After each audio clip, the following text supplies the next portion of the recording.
Bismillahirrahmanirrahim. Assalamualaikum warahmatullahi wabarakatuh.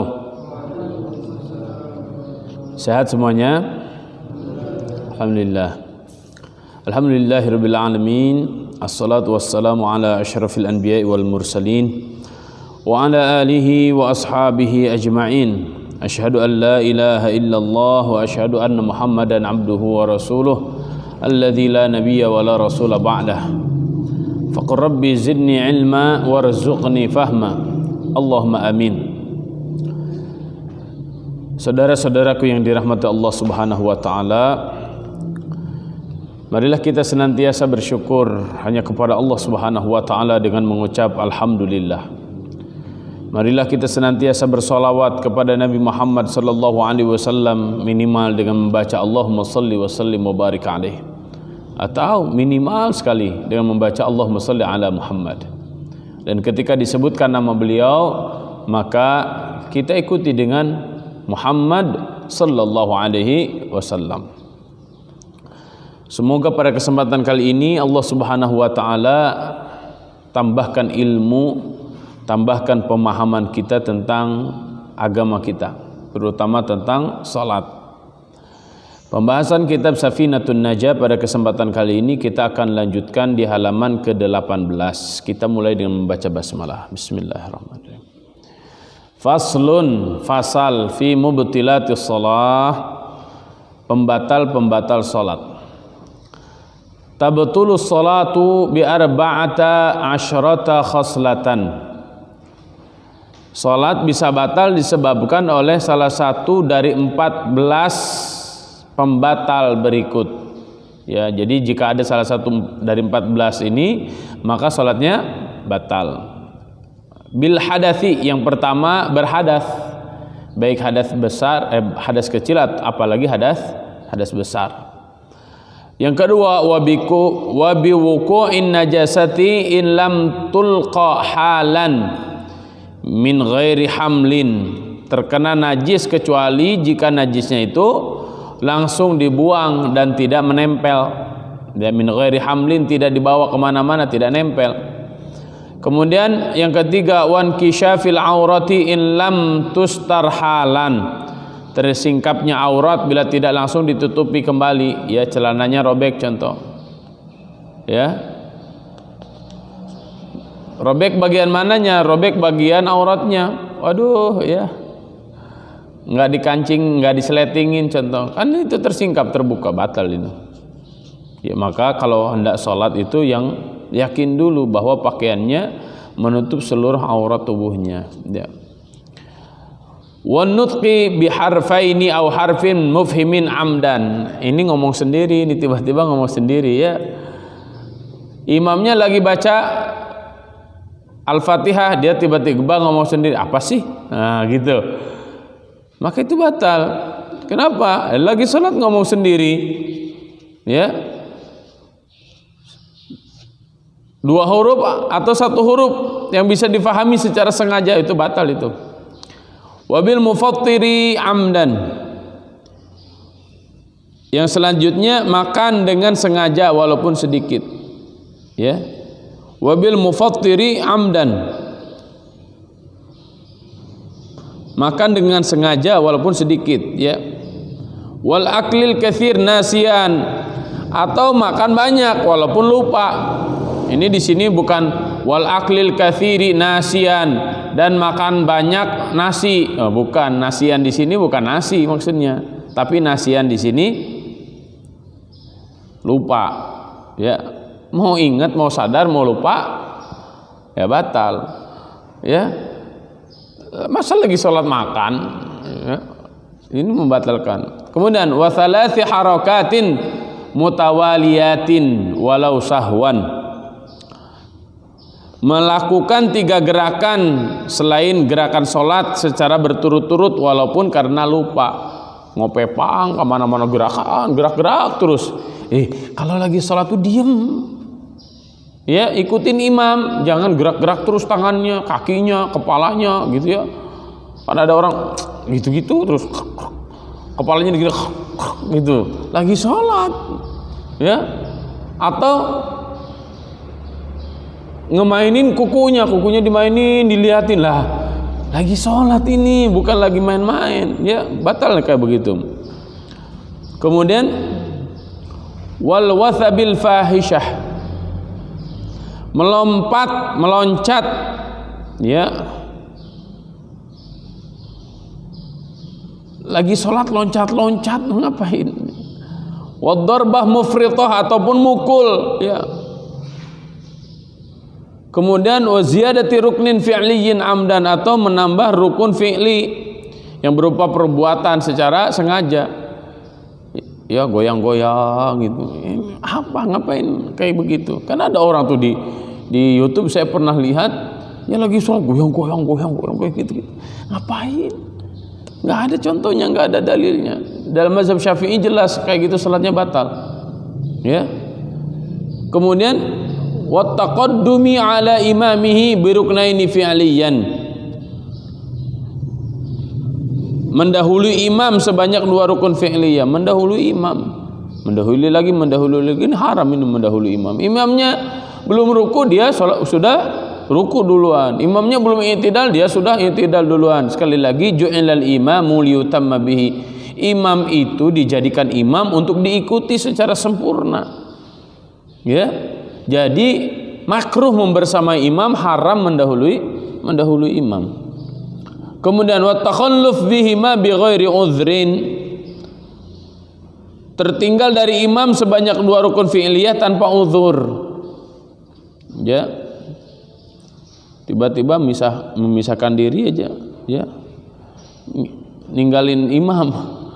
Kemudian wa niyati qat'i shalah, dan niat untuk memberhentikan salat, ya. Pokoknya saya mau berhenti. Kayak gitu udah batal itu salatnya. Kemudian wa ta'liqi qat'iha bi syai'in, atau menggantungkan pembatalan salat pada suatu hal. Ini karena ada sesuatu hal dia batalin dulu salatnya, itu udah jelas batal. Kemudian yang terakhir wattaraddudi fi qat'iha, ragu-ragu akan membatalkan salat atau meneruskannya. Ini kita lagi salat, ada yang ngetok-ngetok pintu, tok tok tok tok tok tok tok tok tok. Terus kita, ini saya batalin atau enggak ya? Saya batalin atau enggak ya?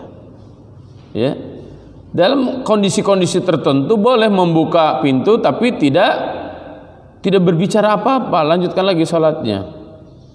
Ya, dalam kondisi-kondisi tertentu. Kalau kondisi biasa-biasa saja, tidak terdesak, tidak darurat, tiba-tiba bukain pintu lah, bukain jendela, segala macam. Aduh, ini gerah nih, kayaknya buka pintu dulu gitu. Ya, itu batal tadi ya, sebagaimana yang tadi disebutkan.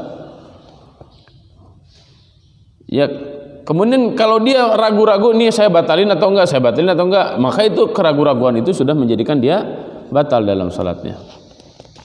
Karena dalam salat itu al-yaqin la yuzalu bisyak, maka yakin lanjut salatnya, ya, karena keyakinan itu tidak bisa dihilangkan dengan keraguan. Tapi keraguan justru bisa membatalkan salat seseorang.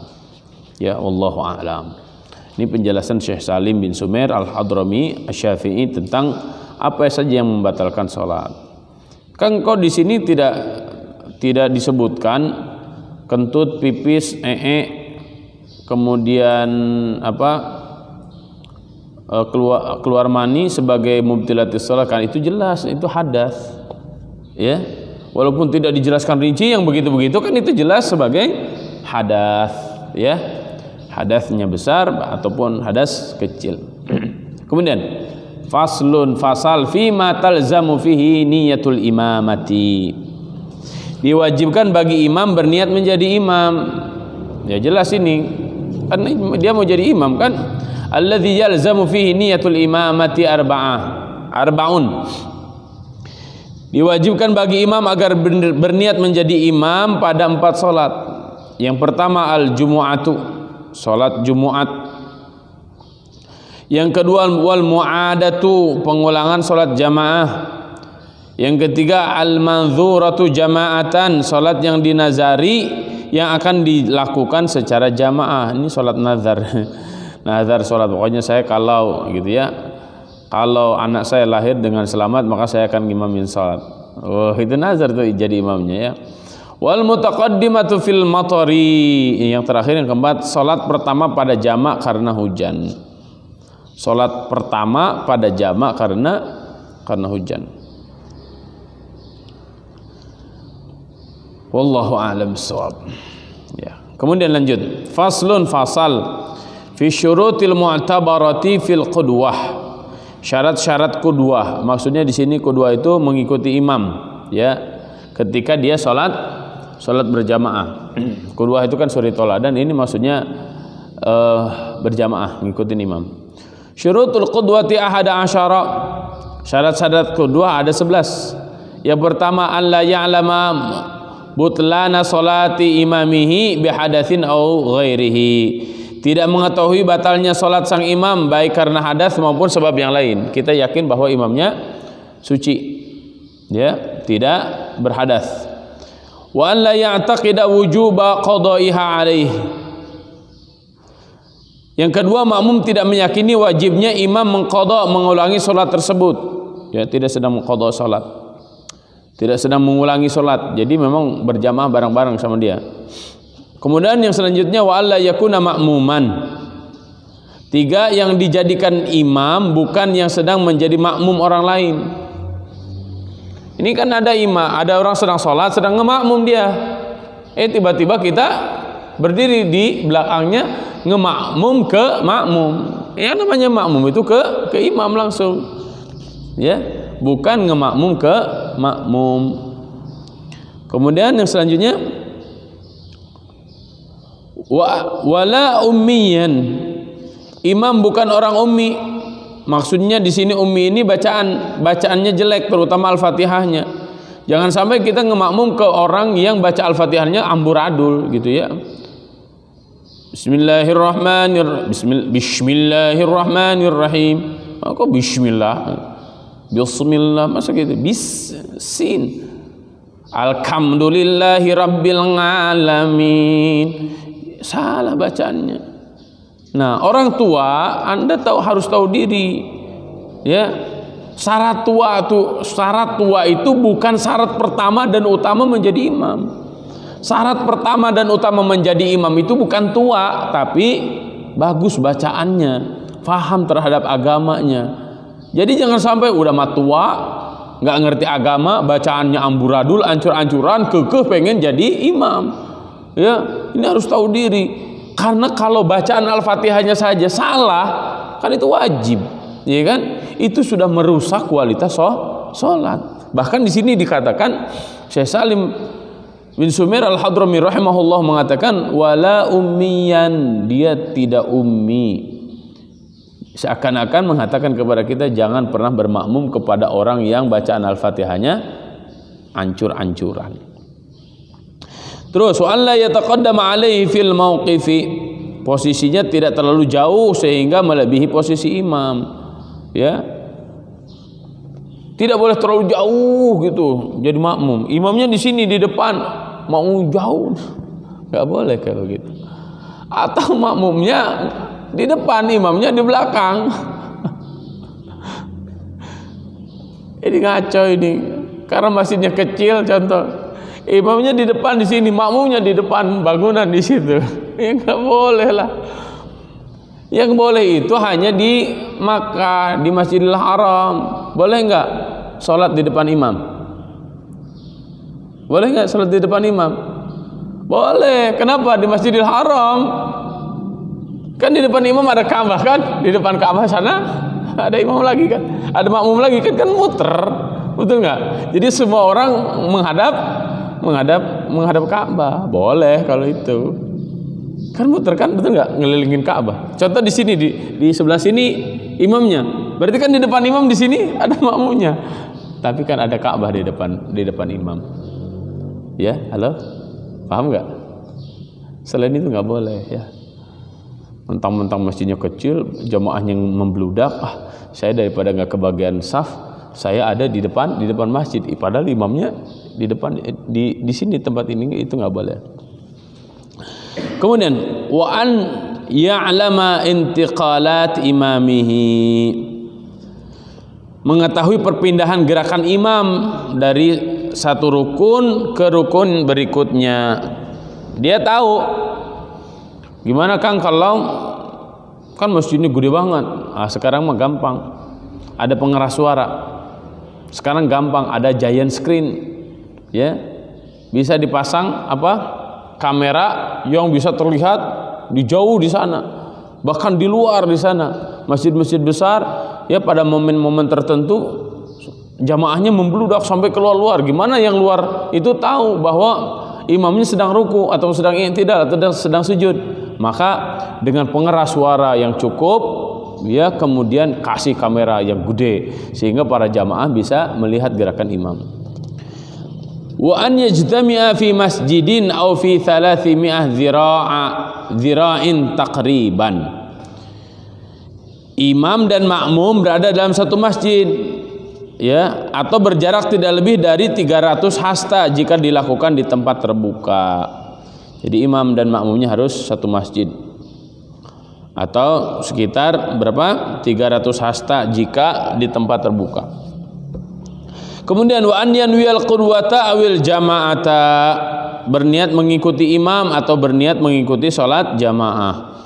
Yang selanjutnya wa an yatawafaqa nazmu salatiha wa an yatawafaqa nazmu salatihima. Tata cara imam dan makmum sama, ya, tidak berbeda. Jadi apa yang dilakukan oleh imam dilakukan pula oleh makmum. Makmum mengikuti gerakan imam. Kemudian yang terakhir wa alla yukhalifahu fi sunnatin fahishatin al mukhalafati wa an yutabi'ahu. Makmum tidak menyelisihi imam pada sunnah fi'liyah yang dianggap jelek jika menyelisihinya, ya, wa an yutabi'ahu, dan harus mengikuti imam. Wallahu a'lam bissawab. Kita lanjutkan ya sedikit lagi ya. Fi bayani suwaril mumkinati fil qudwah. Fi bayani suwaril mumkinah fil qudwah. Bentuk-bentuk yang memungkinkan untuk qudwah, mengikuti imam, ya. Suwarul qudwah tis'un. Bentuk-bentuk qudwah atau bermakmum itu ada 9. Tasihhu fi khamsin. Yang sah ada 5. Apa itu? Yang sah ada 5. Jadi bentuk-bentuk bermakmum itu ada 9, yang sah ada 5, berarti yang tidak sah ada 4. Yang 5 itu apa saja? Qudwatu rajulin bi rajulin. Laki-laki bermakmum kepada sesama laki-laki. Pertanyaannya, kalau bencong boleh jadi imam enggak? Bencong enggak jelas. Ya. Bencong enggak jelas. Hidupnya enggak jelas, matinya juga enggak jelas.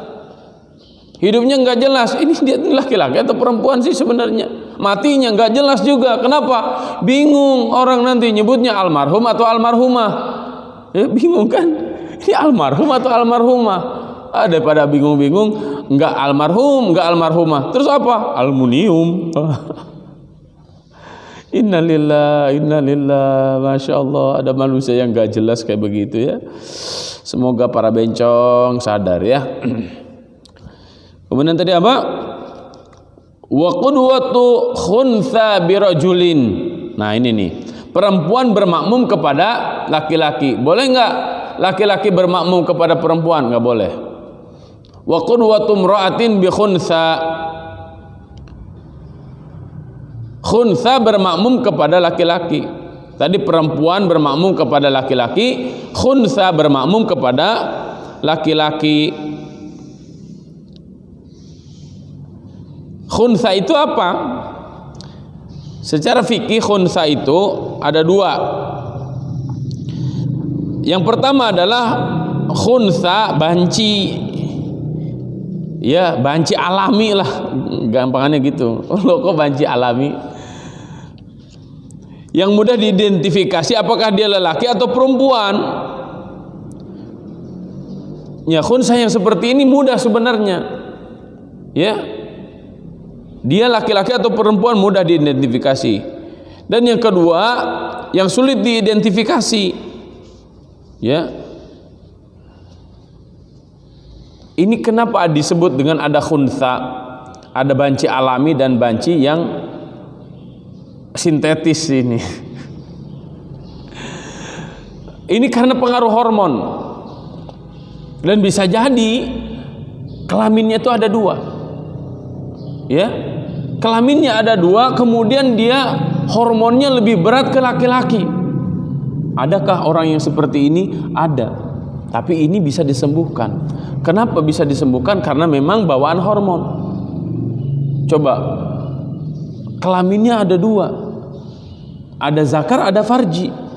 Pertanyaannya, dia ini laki-laki atau perempuan? Maka ini mudah diidentifikasi walaupun kelaminnya ada dua, ya, hormonal. Terus gimana solusinya? Solusinya ketika diidentifikasi secara medis, ya, oh ternyata hormonnya lebih cenderung ke laki-laki, maka farjinya ditutup. Ternyata dia punya rahim, maka zakarnya dioperasi. Itu. Nah, ada yang sulit diidentifikasi. Yang sulit diidentifikasi karena memang secara kelamin dia satu. Kemudian kok sulit diidentifikasi? Hormonnya mungkin dia seimbang, stabil, sehingga sangat sulit dia ini laki-laki atau perempuan. Nah, yang kayak begini harus dididik di rumahnya, ya. Kalau kelaminnya satu, contoh zakarnya, oh iya jelas sudah laki-laki, tapi ternyata keperempuan-perempuanan, maka jangan pernah dibiarkan di waktu kecilnya. Contoh, laki-laki pakai rok, ya, laki-laki pakai kerudung, laki-laki suka bersolek, ya. Nah, yang begini-begini dihilangkan. Atau dia jelas-jelas perempuan, farji, ya, kemaluannya perempuan, maka jangan dikasih celana jeans, ya, tomboy-tomboy dilinting-linting, gayanya seperti laki-laki. Kenapa? Karena itu akan membentuk kebiasaan. Nah, ini perlu diperhatikan oleh seluruh orang tua, ya. Ini yang disebut dalam fikih khuntha atau banci. Nah, yang ada sekarang itu yatakhonnas. Ya, yatakhonnas itu apa? Bertingkah laku seperti bencong. Inilah yang disebut dengan waria. Ya. Jadi ada yang secara alamiah ketika lahir begitu, dan ini bisa disembuhkan. Apalagi yang kebencong-bencongan, sangat bisa disembuhkan. Kenapa? Karena dia juga sebenarnya tahu kok dirinya itu laki-laki atau dirinya perempuan, dan jadi bencong itu terhina dan tersiksa. Terhina, kenapa terhina? Emang ente cuma ngamen doang, ya? Baru sekarang kemana-mana gitu sambil bawa apa halau-halau itu, nyanyi-nyanyi begitu. Emang ente nggak merasa terhina yang kayak begitu? Tersiksa. Kenapa tersiksa? Harus beli kosmetik, harus beli ini segala macam, dan harus bertingkah laku yang di luar fitrahnya. Maka saya mengajak kepada seluruh para bencong, seluruh waria, ayo bertobat. Insya Allah Anda yang perempuan akan jadi perempuan lagi, Anda yang laki-laki akan jadi laki-laki lagi, jika Anda berniat untuk merubah diri Anda. Tidak ada yang tidak susah kok, ya. Dengan izin Allah dan usaha maksimal dari Anda, insya Allah Anda akan kembali normal. Kenapa saya mengajak begitu? Agar ketika Anda mati itu jelas Anda itu digelari almarhum atau almarhumah. Kalau Anda tidak jelas, orang-orang tidak akan menggelari Anda almarhum, tidak akan menggelari almarhumah, tapi gelarnya apa? Aluminium. So, mau digituin? Aneh banget kan? Semua orang mendapatkan gelar almarhum, almarhumah, almarhum Uus Mauludin, Allah yarham Uus Mauludin, almarhumah Nanindya Kurniawati. Terus kalau ada bencong waria, ya ente apa? Aluminium. Nggak jelas pokoknya, jangan jadi manusia yang nggak jelas deh. Ya, nauzubillah tsumma nauzubillah. Sampai mana tadi ya? Saya sampai lupa tuh. Laki-laki enggak apa tadi? Bencong bermakmum ke laki-laki ya. Kemudian yang keempat,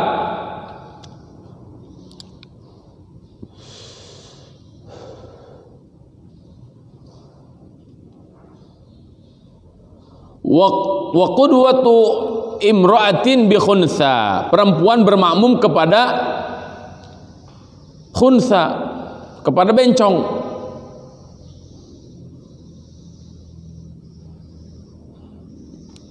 Perempuan bermakmum kepada khunsa, kepada bencong. Bencongnya yang alami ya, bukan waria yang dijadi-jadian. Dan itu jelas itunya. Apa?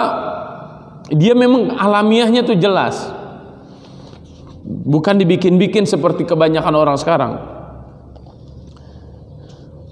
Jadi maksudnya tadi yang jelas itu, dia memang secara hormonal punya dua kelamin contoh. Atau secara hormonal dia karena punya dua kelamin tadi zakar dengan farjinya, tapi dia juga punya rahim, punya farji tapi dia punya rahim. Gimana itu? Ya kan? Ini muskil secara kedokteran. Tapi ini insya Allah bisa diberikan solusinya secara fikih seperti ini dalam mazhab Imam Syafi'i. Ya, dalam ilmu kedokteran apalagi tinggal operasi mana hormon yang paling dominan silahkan. Tidak, sekali lagi tidak seperti waria-waria sekarang. Laki-laki pengen jadi perempuan, perempuan pengen jadi laki-laki. Ini manusia nggak jelas. Bertobatlah. Kemudian mana tadi lagi? Wa qudwati imra'atin bi imra'atin, perempuan ngimamin perempuan. Jelas ya. Jadi khunsa dengan imra'ah itu kalau dalam fikih dibedakan. Kalau khunsa itu adalah apa? Banci lah ya. Kalau imro'ah itu perempuan biasa normal. Maka saya secara pribadi sangat menganjurkan jangan memberikan nama kepada anak perempuan Anda dengan khansa, khunsa ya, jangan. Itu seakar seperti itu. Artinya apa? Banci. Kalau itu dimasukkan ke dalam kosakata fikih. Kemudian yang selanjutnya, wa tabtulu fi arba'in, dan menjadi batal dalam 4 bentuk. Qudwatu rajulin bimra'atin, laki-laki bermakmum kepada perempuan. Ya, laki-laki malu, maka laki-laki harus belajar ngimamin. Jangan sampai laki-laki bermakmum kepada perempuan. Kecuali laki-laki yang belum balik, ya kan anaknya boleh bermakmum kepada ibunya, itu sebagai latihan. Tapi kalau sudah balik tidak boleh dia bermakmum kepada perempuan. Kemudian wa qudwatu rajulin bi khunsa, laki-laki bermakmum ke bencong, nggak boleh nih. Wa qudwatu khunsa bi imra'atin, khunsa bermakmum kepada perempuan. Ini bencongnya laki-laki bermakmum kepada perempuan. Wa qudwatu khunsa bi imra'atin, ya. Kemudian wa qudwatu khunsa bi khunsa, khunsa bencong bermakmum kepada sesama khunsa. Tersiksa khunsa itu. Sesama bencong sholat. Ya, bencong ngemakmumin bencong. Nggak kebayang saya takbirnya kayak gimana ya. Masya Allah. Muskilah memang ini jadi masalah. Oleh karena itu ya, para ulama sudah membuat konsideran seperti ini ya. Kemudian para dokter sudah menemukan teknologi sebenarnya untuk menyembuhkan ini. Nah sekarang bencong-bencong itu, banci-banci itu, waria-waria itu menjadi sebuah gerakan ya, menjadi sebuah gerakan dan difasilitasi gitu. Seakan-akan peduli terhadap waria itu peduli terhadap kemanusiaan, dan peduli kemanusiaannya itu melanggengkan kewariaannya itu, kebencongannya itu. Yang benar sebenarnya, yang benar itu bukan melanggengkan kewariaannya, tapi menyembuhkan para waria itu agar mendapatkan jati dirinya kembali ke fitrahnya. Ya, fitrah manusia itu hanya laki-laki dan perempuan. Ya. Jadi kalau ada orang-orang yang bikin pesantren waria contoh, kan di Jogja ada pesantren waria. Kemudian di Depok ada rumah singgah waria semuanya. Bukan untuk melanggengkan kewariaannya, tapi untuk merecovery kewariaannya sehingga dia sembuh. Waria itu penyakit. Sehingga sembuh dia menjadi laki-laki sejati atau menjadi perempuan sejati. Ya. Saya doakan seluruh waria-waria, ya, semoga Anda sembuh dari penyakit waria Anda. Dan saya mengajak kepada waria-waria yang menonton kajian ini, sadarlah bahwa Anda itu satu di antara dua, laki-laki atau perempuan. Bagaimana agar sembuh? Mintalah kepada Allah Subhanahu wa taala, karena Anda sedang diuji oleh Allah Subhanahu wa taala menjadi manusia yang seperti itu, dan insya Allah pasti sembuh dengan izin Allah Subhanahu wa taala. Dan Anda berusaha semaksimal usaha Anda, semoga Allah Subhanahu wa taala meridhoi kita semuanya sehingga ketika kita mati menjadi almarhum dan almarhumah, bukan jadi almunium. Allahumma amin. Wa sallallahu ala nabiyyina Muhammadin wa ala alihi wa sahbihi ajma'in. Wallahu a'lam bissawab. Wallahu al-muwaffiq ila aqwamit thariq. Wallahu ya'khudhu bi aydina ila ma fihi khairun lil Islam wal muslimin. Subhanakallahumma wa bihamdika nashhadu an la ilaha illa anta nastaghfiruka wa natubu ilaik. Wassalamu alaikum warahmatullahi wabarakatuh.